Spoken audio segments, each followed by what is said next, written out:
Sini saya Destia Gadiasti, sebagai dosen prodi animasi di Universitas Dian akan menjelaskan tentang pernyataan diri untuk Tridharma Perguruan Tinggi di bidang pengajaran animasi 2D1.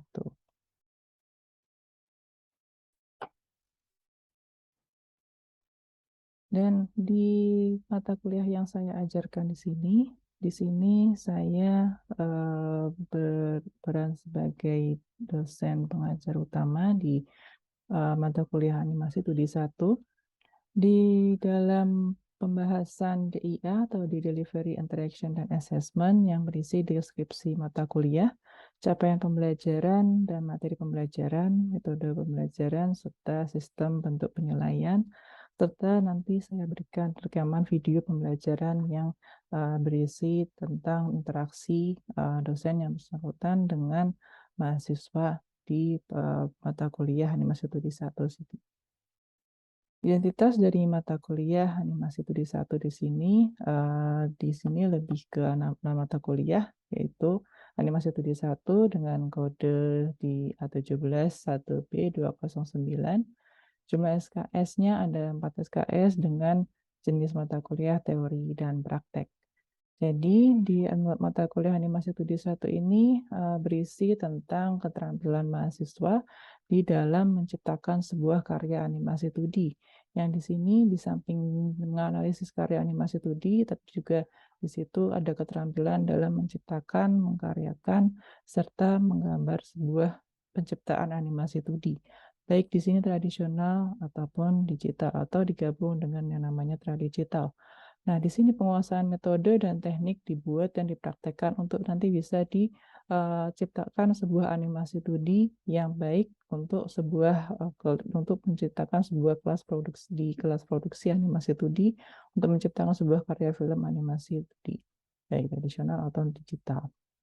Jadi capaian pembelajaran dari program studi ini memiliki mahasiswa diharapkan untuk memiliki atau mengidentifikasi permasalahan dan mengaplikasikannya ke dalam proses kreatif dan mencari solusi dari permasalahan yang ada di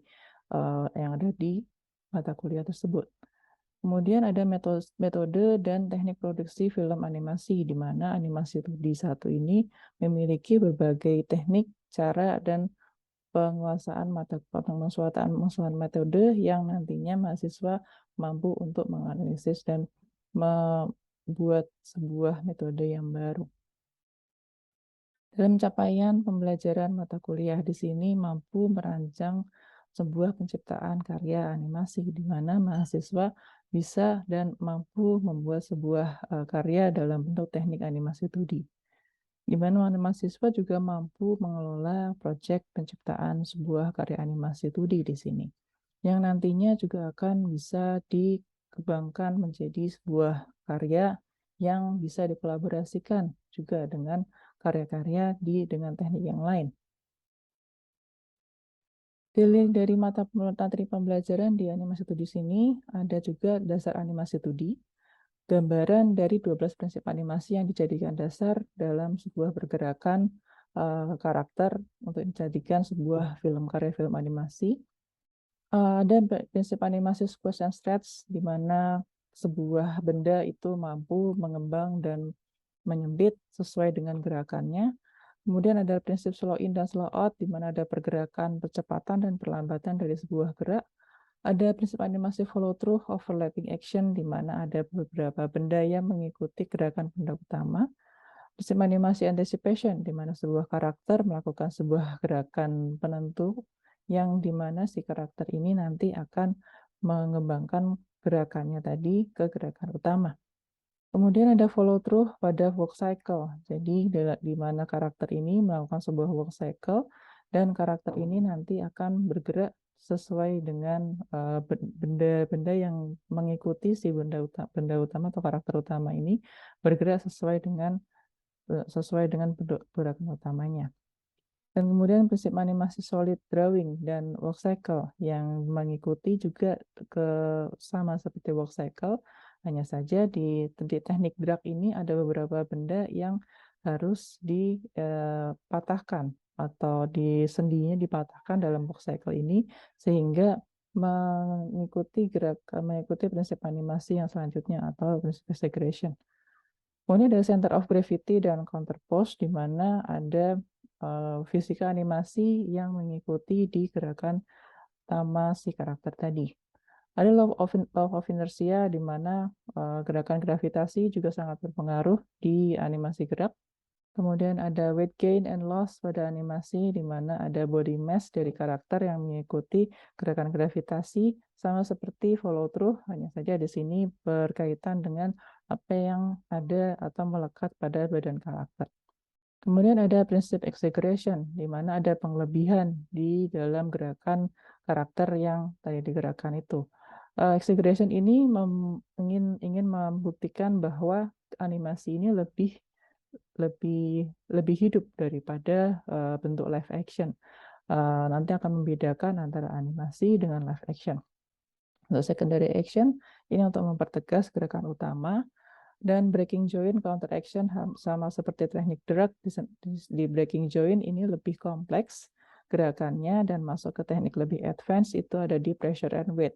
Sama seperti di center of gravity, hanya saja pressure and weight ini lebih menekankan ke bagaimana karakter itu mengikuti gerakan gravitasi dan melawan gerakan gravitasi ini tadi.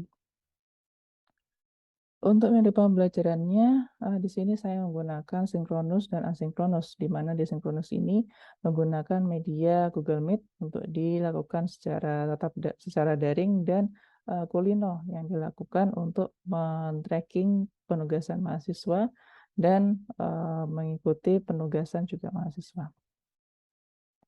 Di sistem penilaian sendiri, saya memberikan di tugas sebanyak 30%, kemudian ujian tengah di 30%, dan ujian akhir semester 30%, dan lain-lainnya di 10%.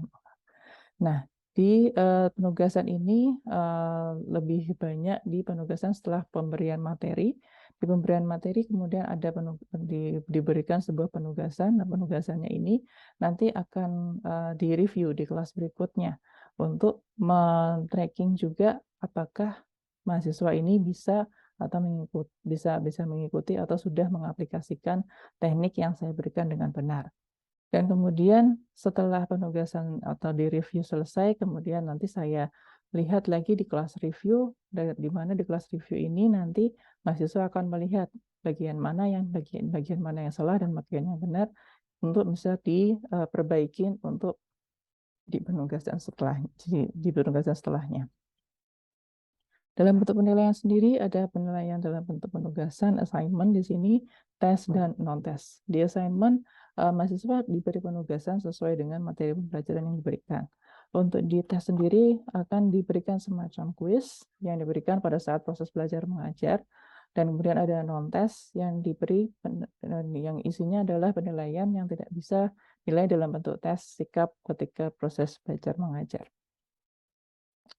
Untuk bentuk penilaian ada range angka dan huruf, kemudian ada bobot penilaiannya yang berdasarkan SK Rektor nomor 077 GEP UDN 01/8/2018. Di sini range-nya adalah di angka 85 sampai 100 untuk di bobot poin A. Kemudian ada di 80 sampai 85 untuk di AB, 70 sampai 80 untuk di B, 65 sampai 70 di BC, 60 sampai 65 di C, dan 50-60 di D, dan 0 sampai 50 di E. Bagian mahasiswa masih bisa merevisi untuk di penugasan, jadi saya masih bisa men-tracking bagaimana penugasan mahasiswa untuk bisa mencapai nilai yang lebih baik.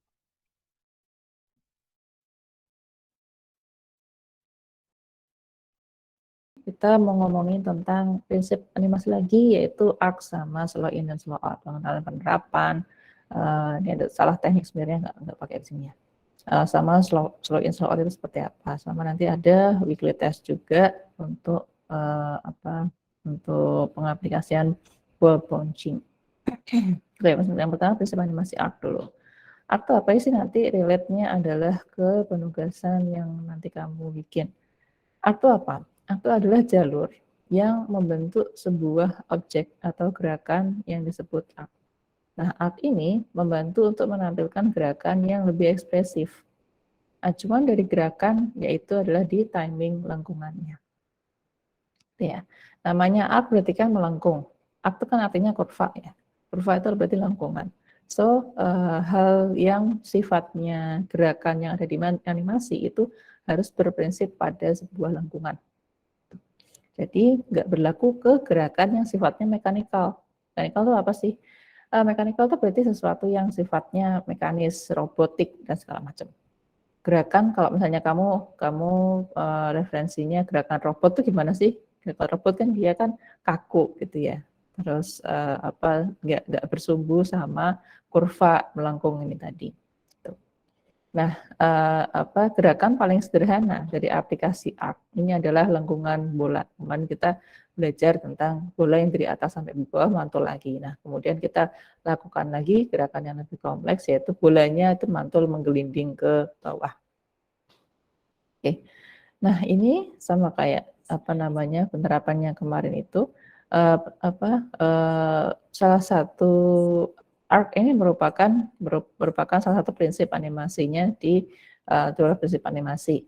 Jadi ketika kita menggerakkan karakter seperti gerakan lengan dan seluruh anggota tubuh, gerakan mulut dan segala macam, ketika kita melakukan dialog itu pun juga menerapkan prinsip arc ini tadi.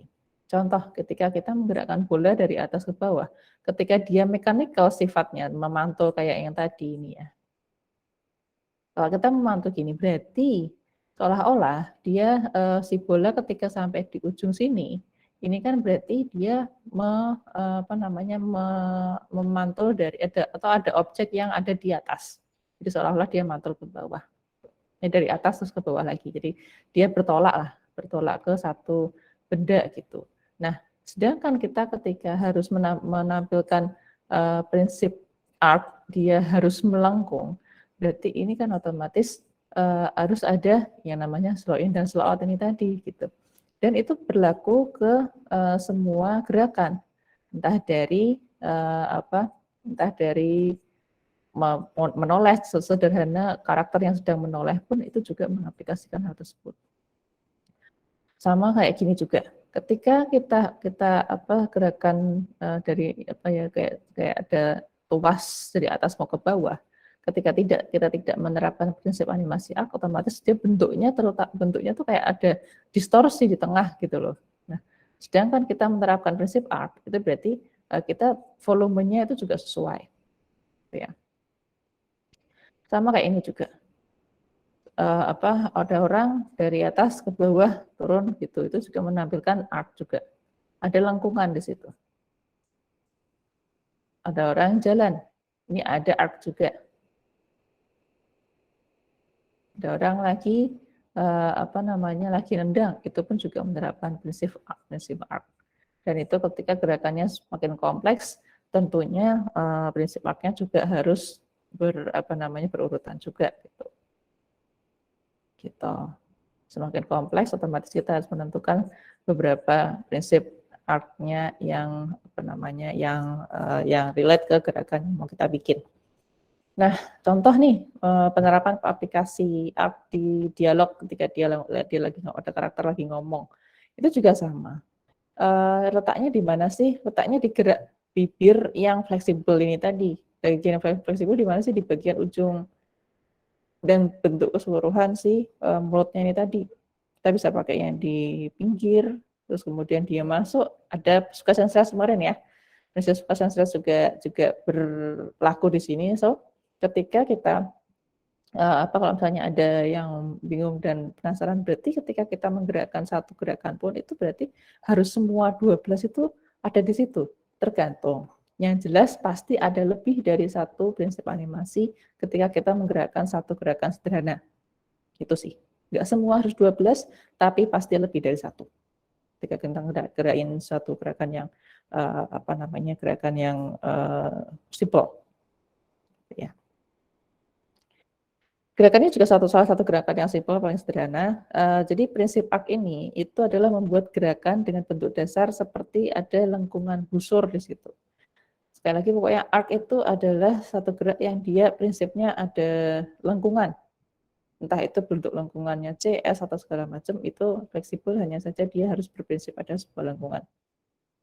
Tipsnya sendiri untuk membuat lengkungan ini, karena dia bentuknya adalah seperti busur, jadi kemudian kamu bisa gambar masing-masing key di antara lengkungan si busur yang kamu bikin tadi. Ya. So, misalnya bikin, loh ini kan bisa dari sini langsung ke atas aja gitu.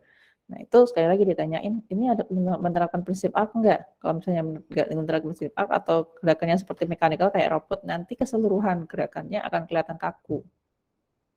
Oke, contoh kayak gini. Jadi, prinsip arc ini akan lebih enak dilihat sama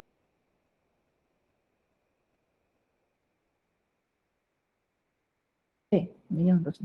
Nah,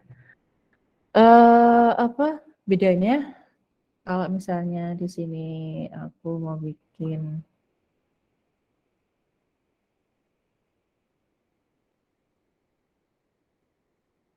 di sini aku mau bikin kita bikin timing chartnya.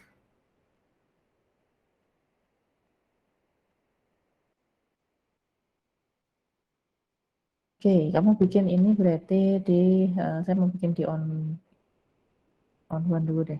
Contoh sampelnya di on one. Di on one ini tadi bolanya mantul ke dari atas ya. Di atas kita bikin arc dulu. Kayak gini lah, kurang gede.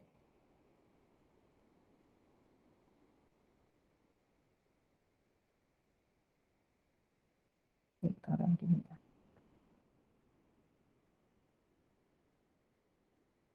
Oke, terus kemudian nih arc-nya berarti dari frame yang satu, dia cepet kan spacing-nya, terus kemudian ke pendek, terus ke berapa tuh ke pendek lagi ya? Ini agak pendek sih. Oke, ambil ke sini.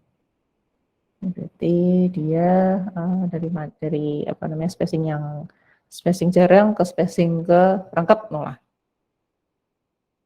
Oke, kemudian kita pakai di sini, kita masuk ke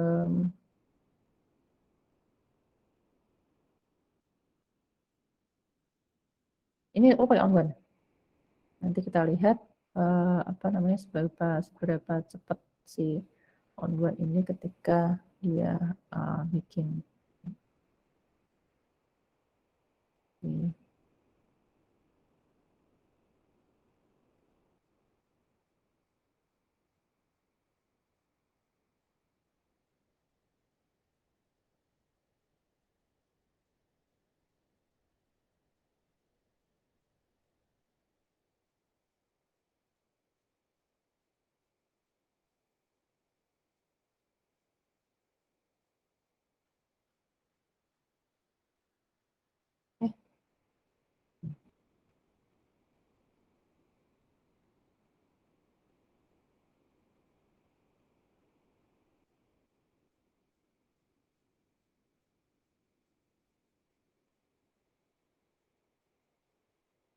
Iya, berarti ini ya spacingnya di sini.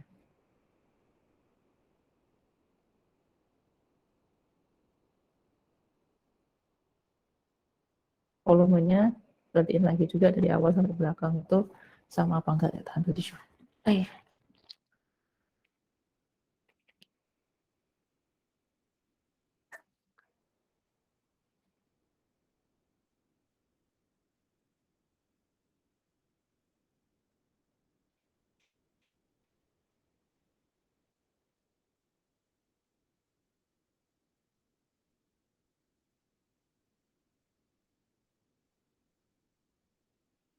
Pasti lagi ya, apakah sudah selesai doa salahnya?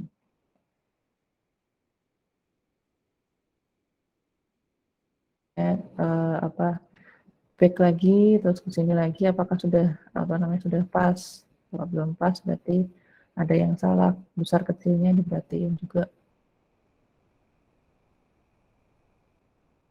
Soalnya nanti akan ngefek ke yang lainnya. Nah, prinsip ini harus pakai straight ahead post to post atau kayak gimana? Tergantung dari kamu gerakannya kayak gimana. Ini bisa nih, kamu bisa pakai diperhatiin lagi.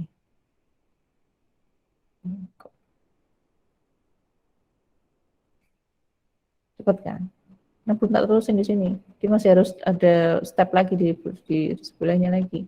Gambarnya harus tak banyakin lagi. Itu ya. Itu sudah tak jelaskan? Coba ditanya-tanya, udah jelas belum? Bedanya antara kamu harus pakai pose to pose atau straight ahead, terus kamu perbedaan antara on one, on twist, dan on trace. Udah jelas?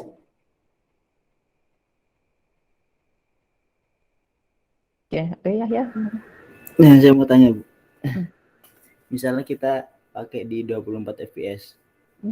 Terus nentuin pakai ontus, berarti kan 12 gambar ya, Bu ya? Tapi ternyata 12 pas gambar tuh pas sudah 12 masih kurang scene-nya. Itu kok misalnya ontusnya jadi 13, 14, 15 gitu gimana? Oke sih, nggak masalah. Jadi gini, patokan ontus ini adalah di di pergerakan key yang nanti kamu bikin. Keyframe yang nanti kamu bikin itu kamu patokannya adalah di ontus. Ketika nanti membutuhkan untuk penggambaran, jadi setiap gerakannya tiba-tiba di key ke-21, itu kamu ganti jadi on one, nggak apa-apa. Jadi setiap timing chart ini nanti kamu bisa berubah ke jadi on one dan ontus dalam waktu yang dalam rentang waktu yang bersamaan pun bisa, boleh. Aku kayaknya ada materi tentang itu saya di buku. Di sini ada ya, aku referensi. Di sini ada Animator Survival kalau nggak salah, aku lupa. Nah di sini ada penerapan ketika kita nanti ontus dan on one dalam waktu yang bersamaan itu bisa, boleh.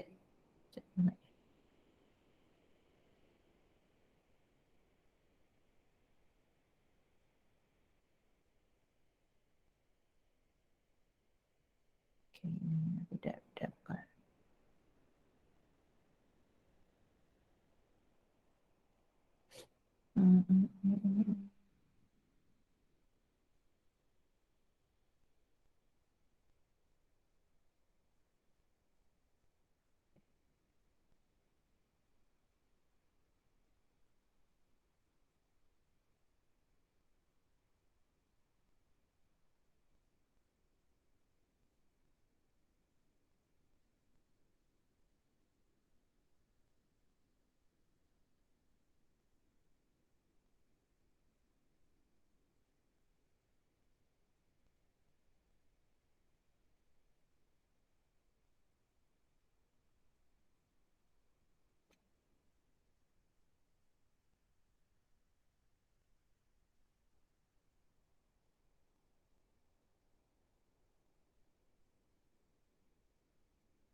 Ini. Oke, kalau satu ini dalam satu gerakan ya, satu gerakan. Dia ini pakai on berapa ini? 11, 19, 21, 23 itu pakai on berapa?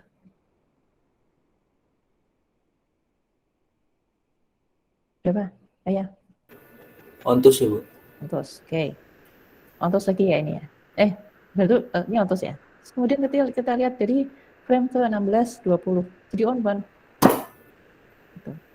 So, ini conditional. Tergantung dari seberapa padat gerakan itu tadi, butuh berapa frame yang kamu mau pengen bikin. Kamu bisa mengkombinasikan on one dan on twos ini tadi dalam satu gerakan. Ini dari gerakan yang sama ini on twos. Ini ada kondisi ketika dia harus pakai on one. ontus ini ontus 1 3 4 5 ini on one. Kemudian kita pakai di ontus lagi ketika di sini ontus lagi, terus kemudian dia di on one, ontus kemudian on one lagi. Ontus hanya di ketika dia di frame 17 sampai 37. Terus kemudian di di 16, 17, 18, 19, 20 dia pakai on one. Gitu seterusnya. Tuh, pakai ontus di on one lagi gitu. Ada lagi contoh lagi.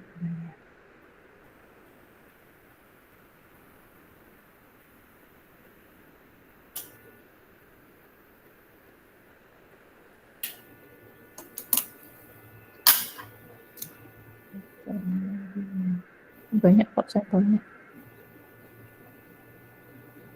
Ini pakai ontus semua. Ontus semua. Ini dia 135 on one lagi. Terus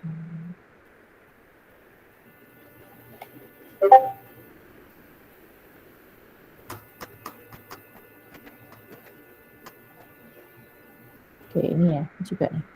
Ini juga sama. Down on ontus. Dia bikin di ontus. From 7 to 8, down on 1. Terus down on ontus lagi di 1357. From 7 to 8, down on 1 lagi. Di dalam satu gerakan itu kamu bisa membiaskan antara ontus dan on 1. Jadi ketika kamu ditanya ini sama animator, kamu bikin di on 1 atau ontus. Kemudian nanti di gerakan ini saya pakai on 1. Gitu. Jadi bisa kamu kombinasikan antara semuanya, hanya saja tergantung gerakannya akan seperti apa. Yang jelas akan kerasa beda banget antara kamu pakai di satunya on one, kemudian satunya on tris.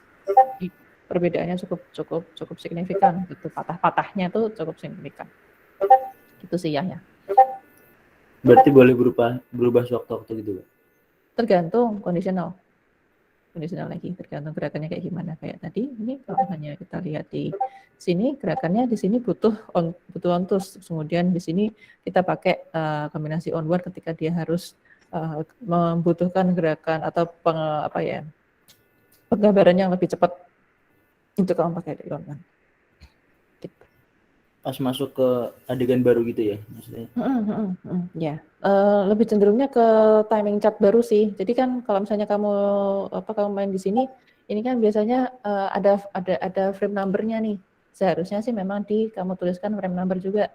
Jadi ketika di sini nih, kamu bikin di awal ini ya. Ini berarti kamu bikin di frame 1.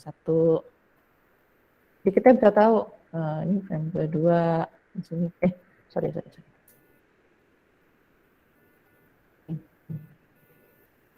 Kedua, keyframe-nya ding, berarti 1 ya.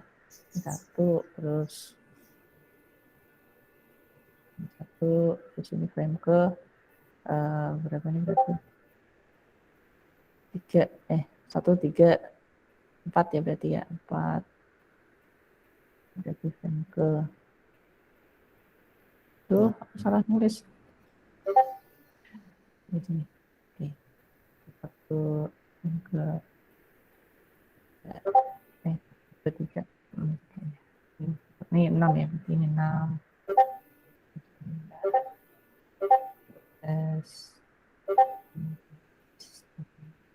Supaya sama ininya.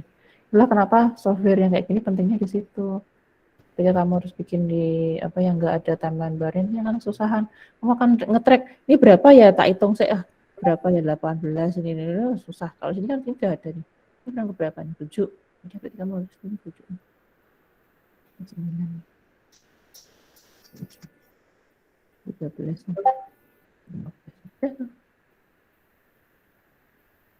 Tuh. 2.